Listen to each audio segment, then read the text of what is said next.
Alors, c'est une manifestation qui arrive tous les ans. Et cette année, donc, il relance, et c'est le département qui organise ça. Grosso modo, c'est la rencontre artistes-habitants.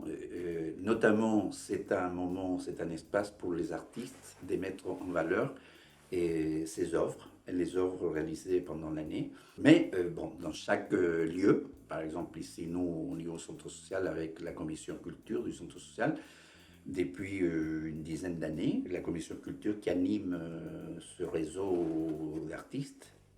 Et, mais nous, on les réunit dans un lieu particulier, dans un local, et donc et on invite aussi bien les écoles, hein, les enfants des écoles du quartier, Vendredi. et les adultes à notre jour.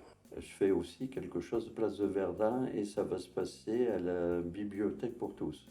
Donc on va mettre ça aux vitrines et j'aurai un atelier dehors pour travailler le béton cellulaire et la pierre de Lézenne.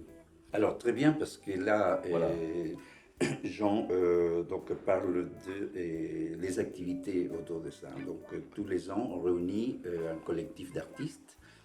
Et donc déjà, Jean, avec ses compétences, après il y a d'autres personnes qui font des ateliers broderie, tissage, peinture. Il y a presque toutes les activités autour de l'expression artistique. C'est ça l'idée principale des habitants ou des jeunes du quartier qui parfois n'ont pas la possibilité de découvrir des techniques ou des nouvelles techniques. Hein. C'est l'occasion pour nous de pouvoir mettre en contact le public et les artistes qui...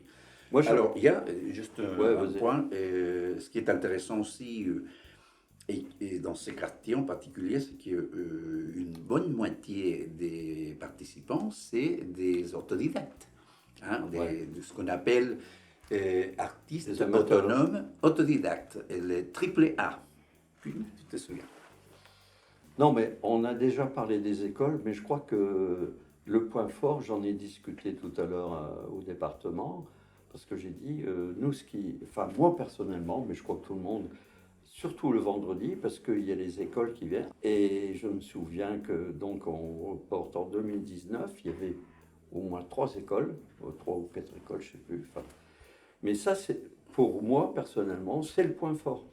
Je crois qu'il faut dire un mot aussi par rapport à un partenaire. Ah oui. Donc, nos partenaires principaux, c'est la Maison de quartier Jacques Brel, qui Ah oui. organise aussi.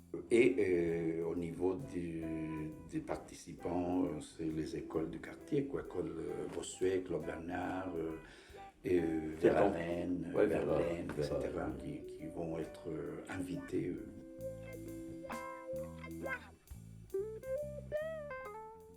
Le lieu, c'est le centre social centre-ville. Voilà, Le nouveau centre social centre-ville. Et donc ça va certainement se passer dans la salle du bas, qui est immense, qui est pas mal. C'est Pont-de-Bois. Alors, quartier Pont-de-Bois, et c'est juste à côté du métro Pont-de-Bois. C'est la rue des vétérans. Hein. La rue des vétérans. Rue Voilà. des vétérans. Rue des vétérans. À côté de la voie ferrée. Voilà.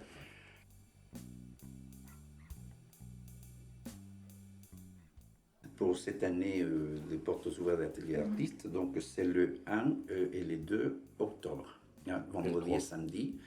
Oui, et le 3, mais nous, ici dans le quartier Pont-de-Bois-Hôtel-de-Ville, on organise 2 jours. Le vendredi pour l'accueil des écoliers, de 9h à 11h, hein, divisé en plusieurs groupes, et l'après-midi, de 14 à 16h, pareil. Hein. Et le samedi, de 9h30 à 11h30, pour tout public, les adultes, les familles du quartier. Ensuite, il y aura un apéro dînatoire avec une animation musicale. Hein? Et puis, pour finir, le samedi après-midi, ça se terminera vers 17h. Voilà.